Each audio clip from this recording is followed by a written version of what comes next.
Oh, welcome to Ultimate Wrestling Trivia, the show on YouTube where we drop a brand new show each and every Tuesday. Of course, before we get into it, we got to hit all the goods. We are on X, the Instagram. We are on the Facebook, the TikTok, all over the place. Search Ultimate Wrestling Trivia. Plus, we are on the Pro Wrestling Tee Store where you can purchase some of the soft style, awesome shirts that we have available. Take advantage of those sales when they pop up as well. And please, pretty please, hit that subscribe, notification bell, all the good stuff. Anything else we left out? I think you've said it all. All right, hopefully we did. got it. The man down there, Mike Merc.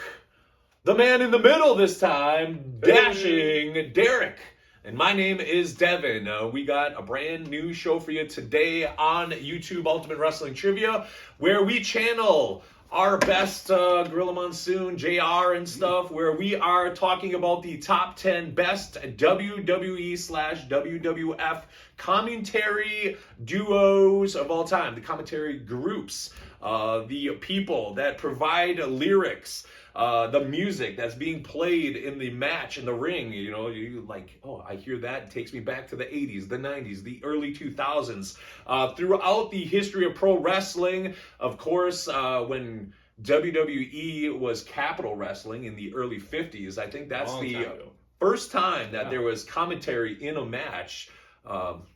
Don't know who it was, but that's what the internet tells me, so it's got to be true. Some of the greatest commentary duos of all time. We hit you with the top 10 list. Coming in at number 10, we take you back to the 80s. Gorilla Monsoon and Lord Alfred Hayes is number 10 on the list. Lord Alfred Hayes, I know. He kind of reminded me of like the lifestyles of the rich and famous. He had that distinguished voice from London, England. That's so true. And Gorilla Monsoon, he's probably one of my all-time favorites. So a very good duo, very strong, number 10. What do you remember about Lord Alfred Hayes? Anything pop out with you on that? So around that same time, the AWA had Lord James Blears. And as a kid, I remember arguing with one of my friends, my friend Brad Reed. Shout out, Brad. And we were arguing because he mixed them up. And I was adamant. Not the same guy. I was like, no, Brad, no. Lord. Yes, no. But because they both had accents and whatnot. But yeah, Lord Alfred But no, Hayes.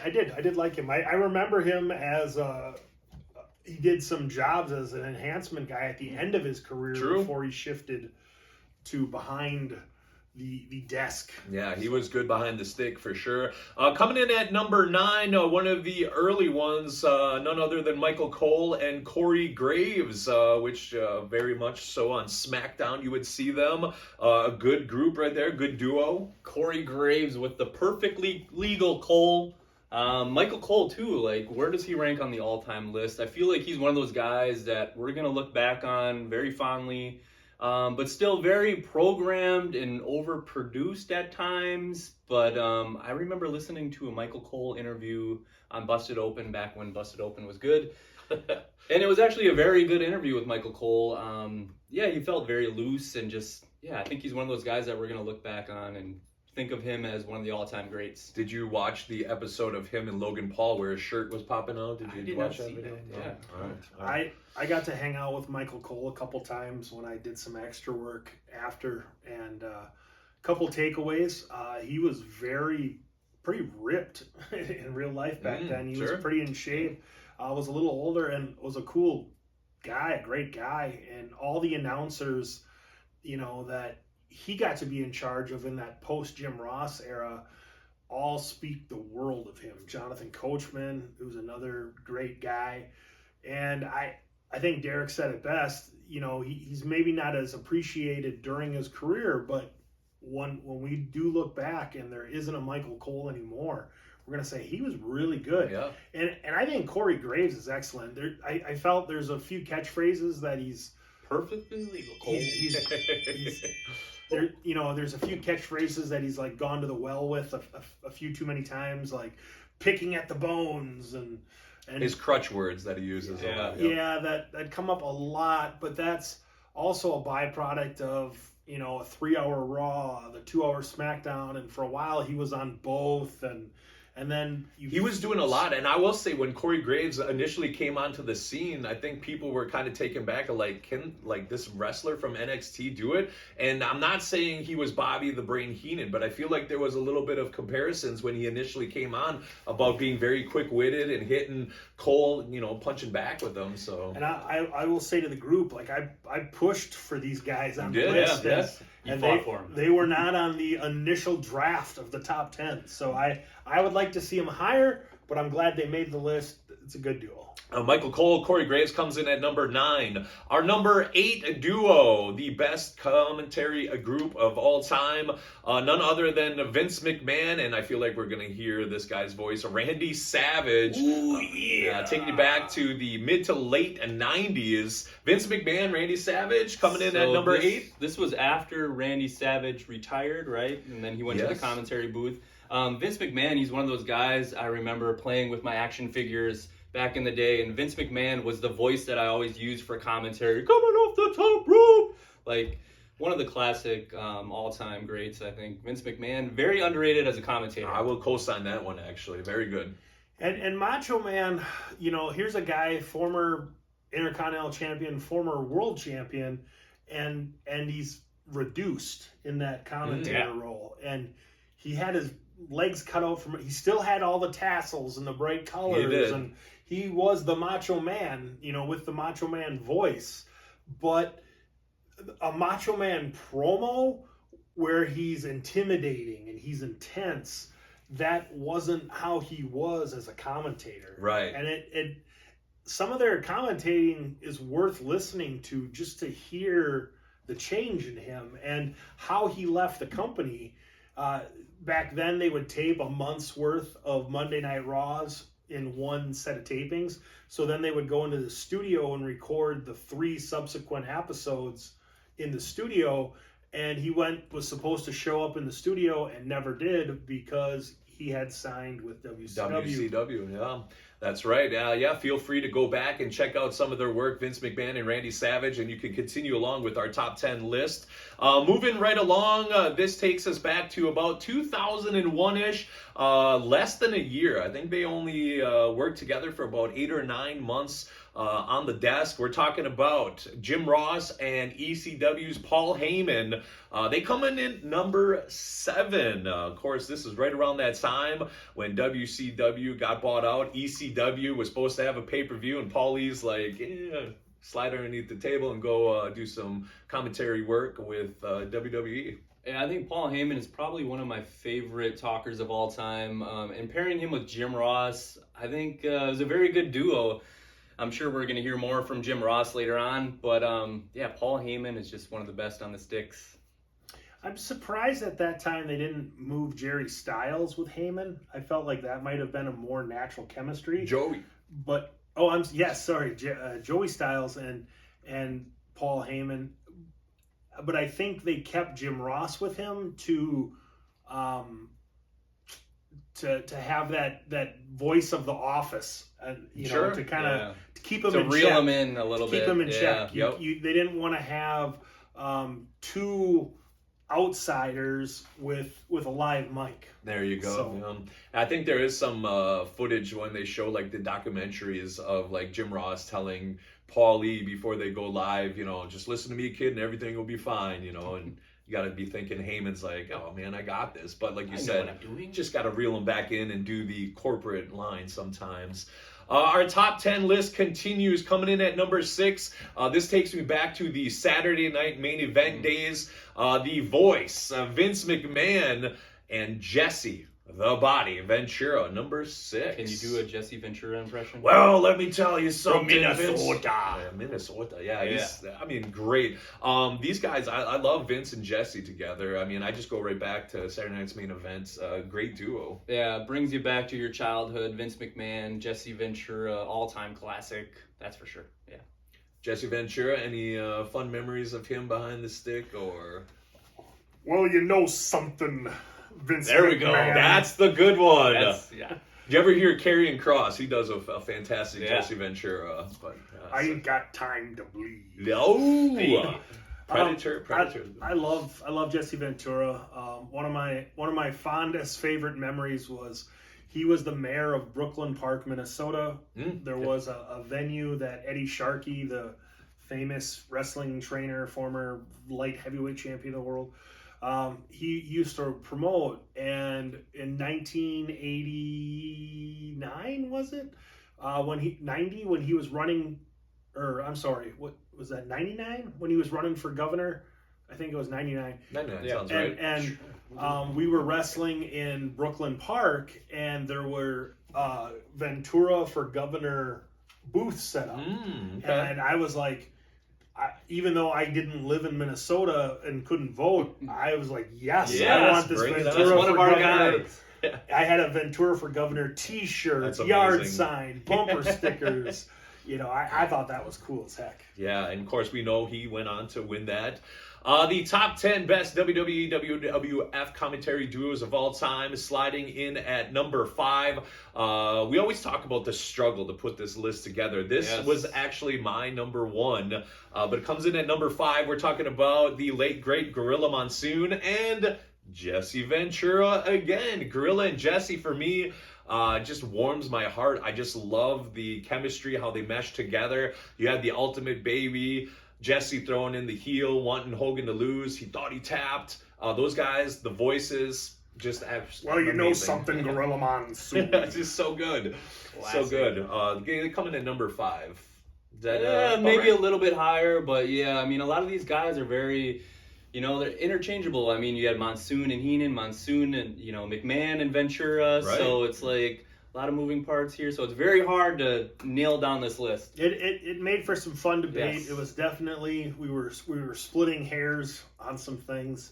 And let us know what you guys think. That's what the comments are for. Yeah, absolutely. Drop us in the comments. Let us know where you rank your top 10 list. Who's your number 1? Did we leave somebody off? Was Mauro Ranello supposed to be in there? A Taz? Somebody else?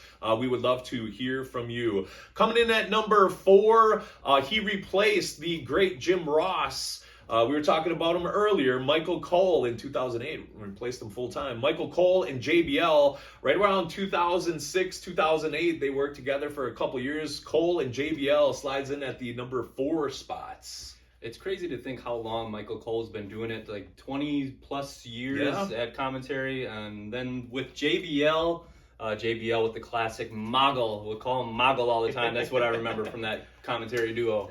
I felt JBL was a throwback to the 80s heel style commentator. And Cole is a great straight man. I didn't care for like the WrestleMania feud with Lawler and stuff like that. I don't think many did. I liked him much, much more as the straight man, play-by-play guy. And he works best with an obnoxious Yeah, and I think counterpart. JBL played that to a T. This is during like the Wrestling God era, and I think just the way, if you ever listen to JBL's like his talk shows when it was on the network and whatnot, and he likes to share stories with Briscoe on the YouTube. JBL is one of the best talkers. I think very underrated. So when you mix him with Cole, the company guy, you got a great chemistry, great stuff coming through your tube right there. We continue on with our top 3. This one may shock a few people. This is taking us to the Attitude Era. They were the soundtrack for many people out there because everyone loved the Attitude Era. So they love none other than good old JR, Jim Ross, and Jerry the King Lawler coming in at number 3. Yeah, I had this one a little higher on my list. Of course, like you said, the Attitude Era. I remember that fondly. But Puppies! Anytime Puppies! you hear like those classic clips, it's Jim Ross on commentary with the Stone Cold. So, and I think there's a lot of casual fans that will reference Jim Ross as being like that soundtrack of pro wrestling. So I had him a little bit higher though. I'm a big fan of the Jim Ross memes where you'd have his commentary over like a football game, Sure, or football or a players' bar fight or heads. something. And my God, I love when pro wrestling crosses over to mainstream pop culture, and they have a great sound.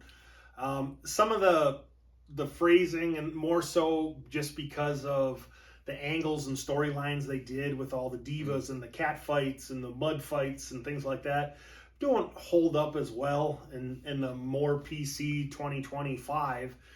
than it did. But if you look at it in that vacuum,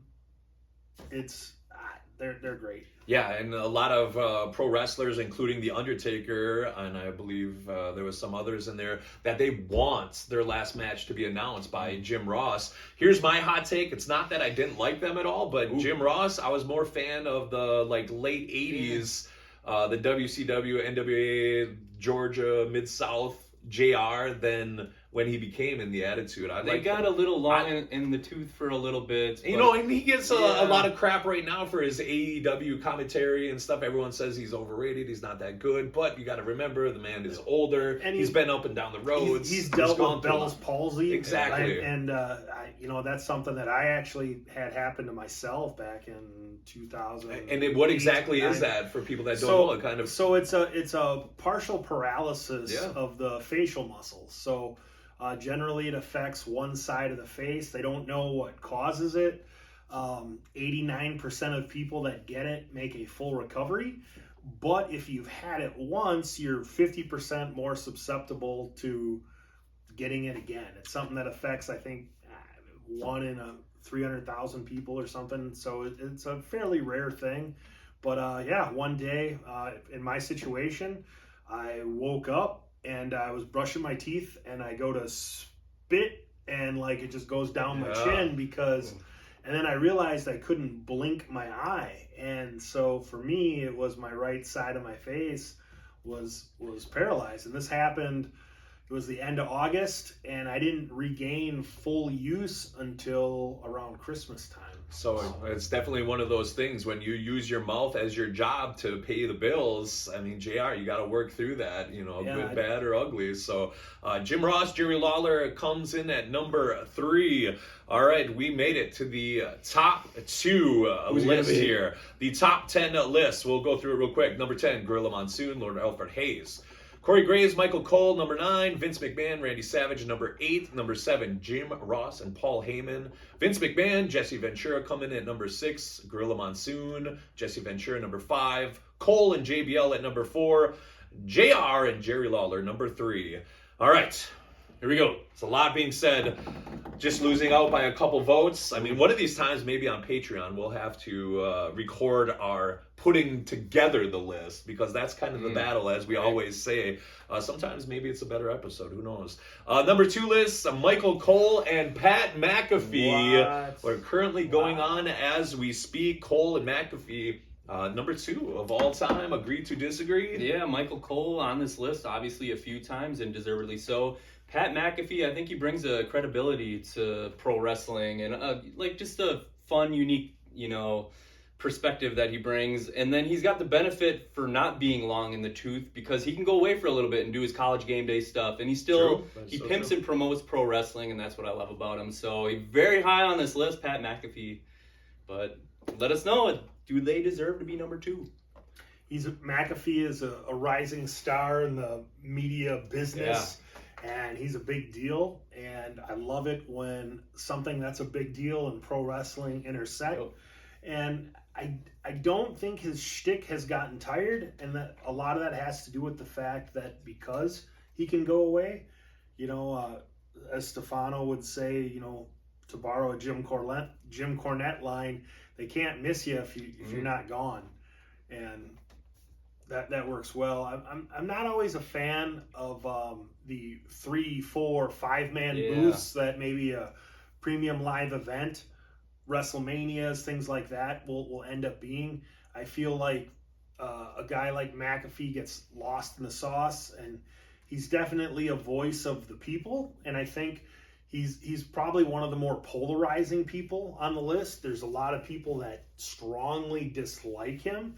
But there's a lot of people that absolutely love him, and it shows as to why he has what he has with ESPN and how he built his Pat McAfee show from the ground up. Yeah, I think polarizing is the perfect word to say with Pat McAfee, because he wasn't a worker. He went into the ring and wrestled. People loved him. He's just so naturally gifted and good. It's almost scary. This guy can go down many different avenues and roads and come back and just knock it out of the park. With that being said, the top 10 best WWE/WWF commentary duos of all time. We reached number 1. Drum roll, please. There's no surprise. Oh, we're wearing the shirts of all shirts. Mr. Gorilla Monsoon and Bobby Heenan, the quick-witted Bobby Heenan. Bread and butter. Yeah, peanut butter jelly, just the perfect right here. Hands down, this was my number 1. I always loved going on YouTube and just watching their banter back and forth. The would you stops, and Bobby the Brain Heenan was just so quick-witted and great on the mic too. So it was just the perfect combination. Gorilla Monsoon as a straight man, you know, the Weasel, Bobby the Brain, just classic. Number 1, hands down, without a doubt. I remember reading Bobby Heenan's book, and he came up with how he was going to leave, and Gorilla threw him out with his duffel bag and everything. And he said then they went to like a Hyatt or a Holiday Inn or something, got in an elevator, rode up. He's like, they just both went their separate ways. He's like, we had a nice little run. It was great. They didn't say anything. Bobby Heenan goes into his room. He's got a basket full of fruit, of bananas. Calls up Gorilla Monsoon. He's like, I got some bananas in here. Some of your favorite fruit if you want to come down. Gorilla comes down. They hug it out. He said they cried for about an hour straight, reminisced. Brings a tear to my eye. Best friends, Yes. and had great chemistry together. Gorilla Monsoon, Bobby Heenan, number 1. Yeah, it's a great duo. And I think that pretty much our age demographic, that's a relative consensus. Me personally, I'm a little more partial to Lawler Ross, but I can't fight this at all. These guys are great. Yeah. They're great. Well deserved. There you go. That is our top 10 list. Do you agree, disagree? Comments, questions, concerns? Feel free to drop it in the comments. We would love to hear from you. As always, hit that notification bell when we go live each and every Tuesday for Ultimate Wrestling Trivia, the show. All right, that is it, my friends. We got another top 10 I think list. we got a very good commentary team right here. Yes, and nobody got hurt. We're good. All right. No Stefano. I think we're safe. We're good. Yeah. All right. Eat pizza somewhere. For Mike Merc, Dashing Derek, my name is Devon. We'll see you next Tuesday for Ultimate Wrestling Trivia, the show.